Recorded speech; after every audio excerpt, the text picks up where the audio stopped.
Sadgurudeva, Sadgurudeva, Sadgurudeva pahi mam. Nannagaru, Nannagaru, Nannagaru raksha mam.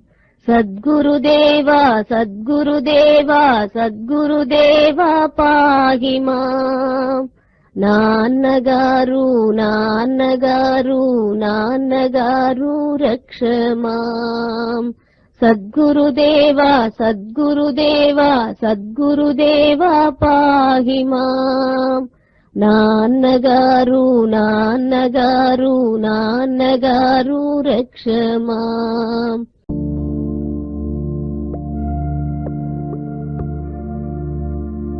These Sunday meetings were neither started with a particular purpose nor conducted in a pre-planned manner. Every Sunday, Ramachandra Raju Garu from Vadlavanapalam would come and sit at 1 or 2 o'clock. I used to tell him something or the other. Impressed by his devotion, I did not go out and stayed home at his arrival and preached to him for 2 to 3 hours. Seeing Ramachandra Raju Garu coming here, Appalaraju Garu from Chintapalli and Surya Narayana Raju Garu from Kapavaram also started coming. Looking at them, the other devotees within Jinnor also started coming on Sundays. These meetings lasted for approximately 5 to 6 months at my home. Later we started assembling at the post office. Until the postmaster informed me, I did not realize it had been 1 year since these post office meetings commenced.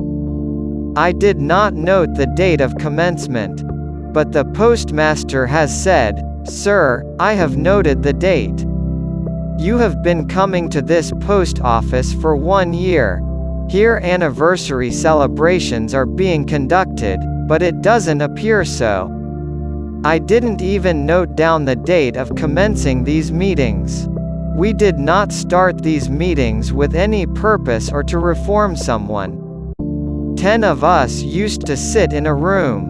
Later, when the number of people increased, we started arranging meetings under a tent placed for that purpose. 1 year is a short period compared to the infinite time process. 1 year may be worthwhile in a man's life, but in the endless cycle of time or the history of a nation, 1 year is not a significant period. This is the message of this post office meeting's anniversary. Also, it being my birthday, few words have been spoken regarding it. My body took birth in Kamara. My age as 50 years doesn't imply that I did not exist before those 50 years. It has been 50 years since this body took birth. But I feel that I am 25 years old. Is there some miscalculation, or have I calculated it wrong? No, I have been associated with Bhagavan for 25 years. It has been 25 years since Bhagavan blessed and took me into his fold. As paddy can be filtered into rice and husk, from my age of 50 years, if 25 years without Bhagavan is filtered, my age can be counted as 25 years only. My body may be 50 years old, but my age is only 25. It is because Bhagavan came into my life only 25 years back.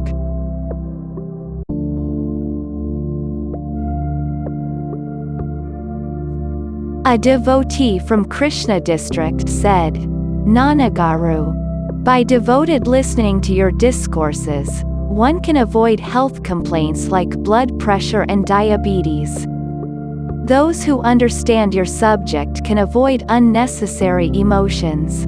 Even if any unwarranted incidents happen, they feel nothing ever happened. It is because their worthlessness is understood. Such people don't get hurt by anything in this world. So keep aside the state of Brahman. If your words are properly understood, they will not get hurt." When they do not get hurt, no disease can touch them.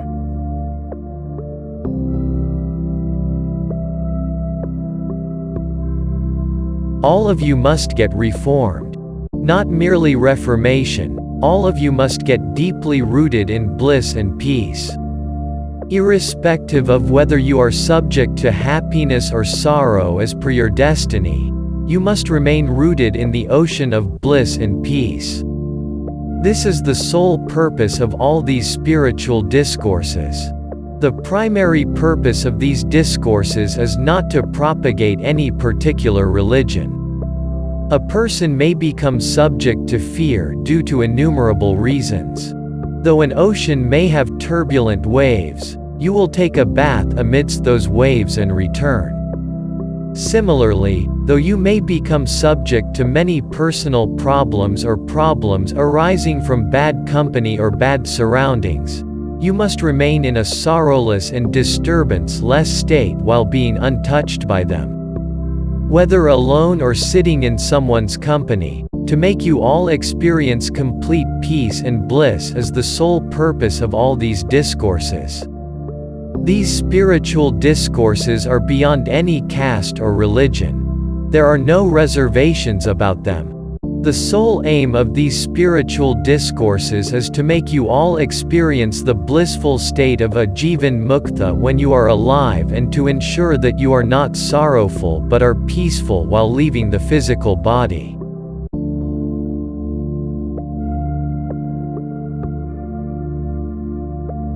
Perform your tasks devotedly. Please don't give them up. I have been reiterating in several meetings that jnana is not secured by giving up your work. These words annoy some people. I have nothing to lose if you are getting annoyed. I have nothing to gain with your happiness. 10 of you have gathered here. Even if you stop coming, I have nothing to lose. Even if 10,000 people come and sit here, I have nothing to gain. Nanagaru will remain as Nanagaru. My intention is, it is all right even if you are annoyed with me, but don't give up your work on hand. By abandoning the job on hand, you will get neither bhakti nor jnana. Instead, you will become lazy. It is all right even if you develop hostility towards me, but you should get reformed. While preaching the subject, I can preach to you, jnana only. There is no question of preaching as per your convenience or in a manner favorable to your liking. This is irrespective of whether you like it or not.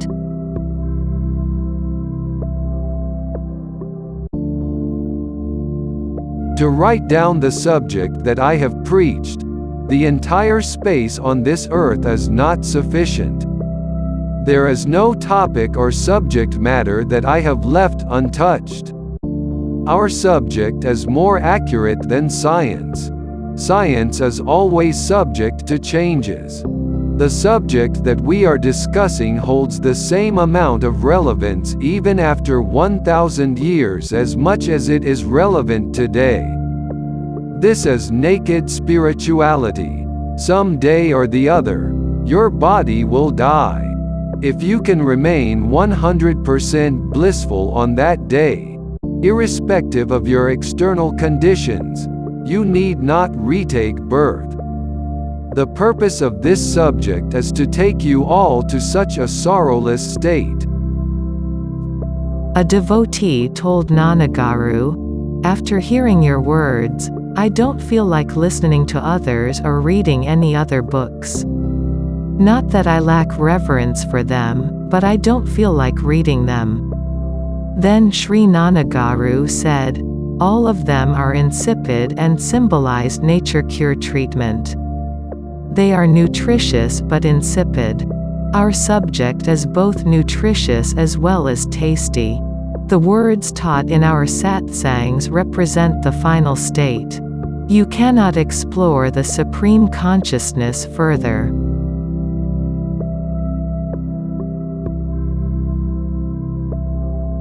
A gentleman asked me not casually but sincerely, I would like to honor you. How can I honor you? By garlanding me, you will not be honoring me. Both honor and dishonor are related to nature.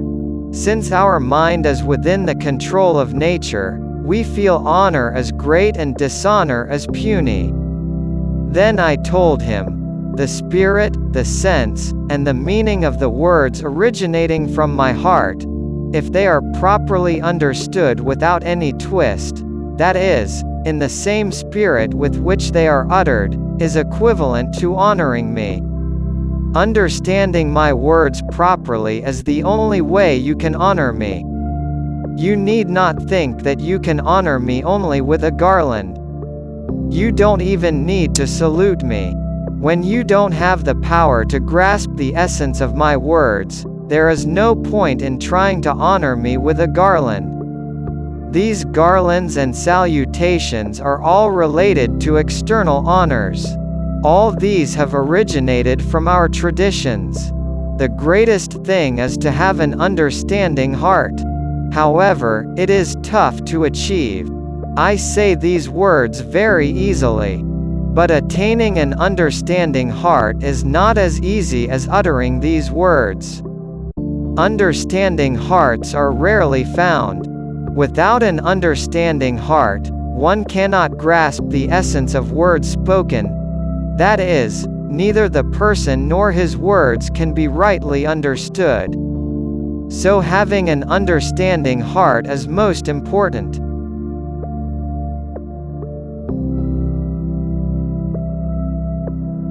This is a speech not for fame. This is a speech not for money. This is a speech, not for publicity. This is a speech with a purpose. You need not garland me or salute me or honor me especially. Try to understand my words correctly. Today morning I was visited by a guest. He asked, the propagators of Christianity are asking us to contemplate upon Christ.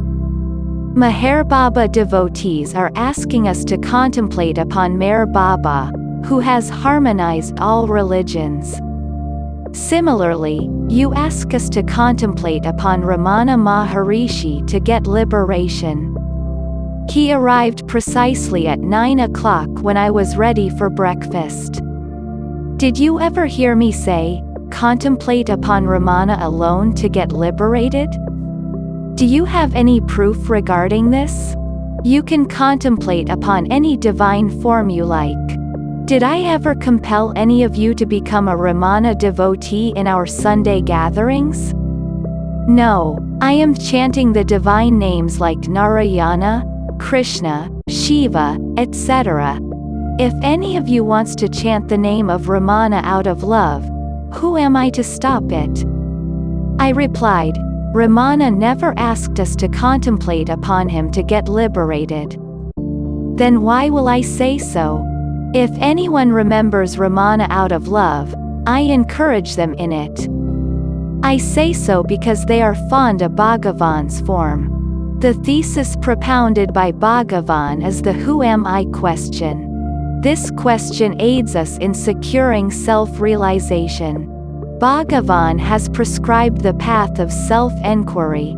If anyone said, Swami, we are not able to understand the path of self-enquiry. We have devotion for you. We chant, Ramana, Ramana. We know nothing else. Then Bhagavan said, okay, okay. If Bhagavan said, okay, okay, does it imply that Bhagavan made publicity of himself? No, we are unable to understand even such small things.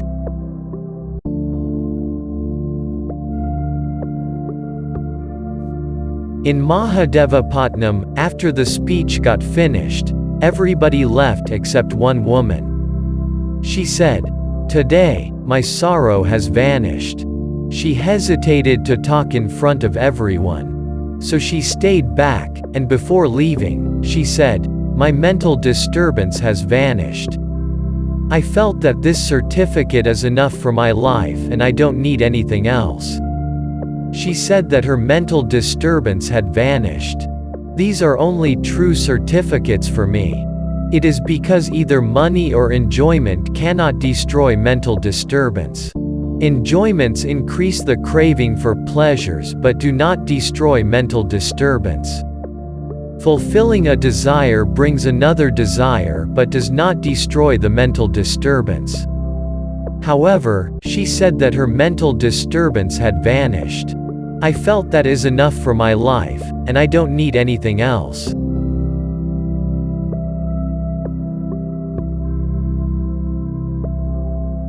I have been donating lakhs of rupees to various institutes all these years. I can't say how much money I have contributed. It will lead to unwarranted advertisements. However, certain things can be learned through observing others. Recently I have been to Madras, where I met a person called Ramachandran. He is approximately 50 years old. He is a celibate. He is a partner in the business of running Reader's Digest magazine, which has a public subscription of 10 lakh copies per annum. He is a staunch devotee of Adi Shankara. His native is Tirunelveli. He is highly educated and belongs to a traditional family. He purchased land for 5 crores and built a big building on that land. It is all his hard-earned money. He told me, the Sringeri Math has donated an amount of 1 lakh as a token of their blessings. Without anybody's aid, he happened to build that building all on his own. He took me to that place. 5 to 6 devotees also accompanied me to that place. He is also running a spiritual magazine called Tattva Loka. After seeing it, I felt, I have been donating money to several spiritual organizations all these years. Like Ramachandran, why shouldn't we develop our Ramana Kendra also?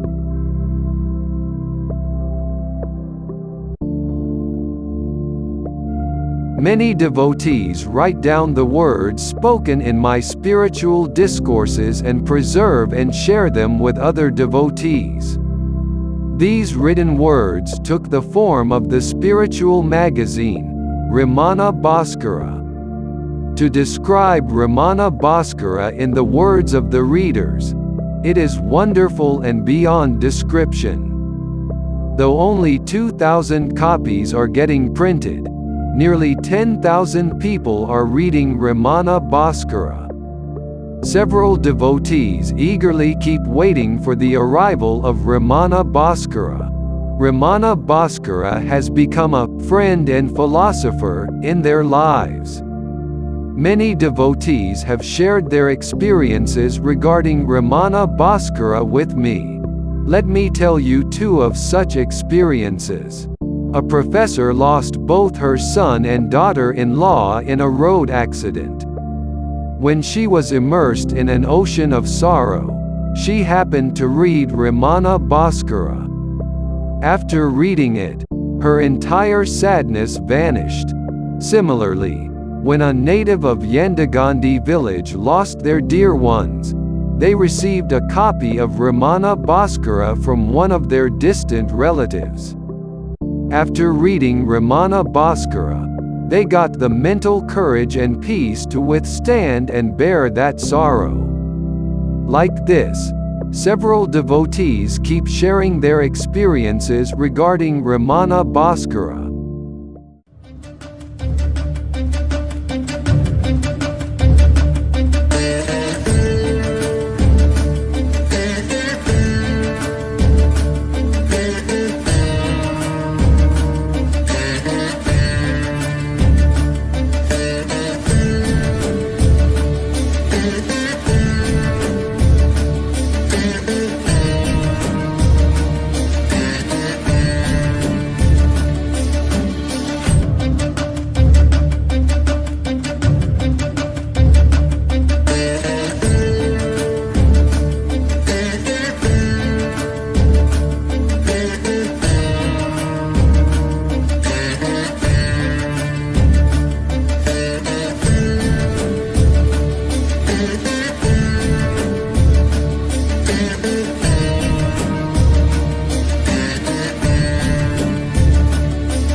కొంతమంది ఏం చెబుతారండి, మాటలకి ఏంటిలేండి, వింటే సరిపోయింది ఏంటిలేండి, మాటలకి ఏంటిలేండి అని చెప్పుకుంటున్నారు, బయటకు వెళ్ళి చెప్పుకుంటారు మీలో కొంతమంది.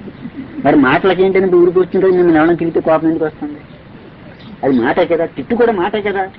మీరు కొంతమంది బయటకు వెళ్ళాక ఏం చెబుతారండి, ఈ మాటలకి ఏంటిలేండి అని చెప్పొచ్చు మీకు బయట ఎవరైనా. మరి ఈ మాటలకి ఏంటన్నప్పుడు వాళ్ళని ఎవరైనా తిట్టారనుకుని వాళ్ళ కోపం ఎందుకు వస్తుంది? తిట్టు కూడా మాటే కదా, అది కూడా వాడికి తెలియదు. ఈ కామన్ సెన్స్ కూడా వాడికి తెలుస్తుంది.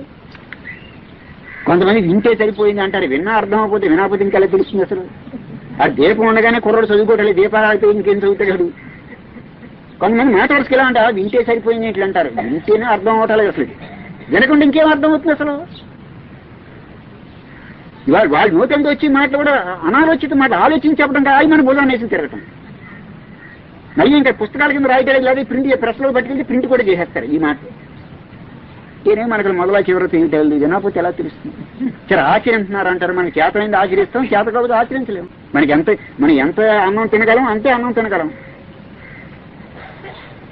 కానీ మీ అబ్బాయి అంటే మీకు బాగా ఇష్టం, బస్తా మీ అన్నం తింటాడా? మీరు పెట్టగలరా?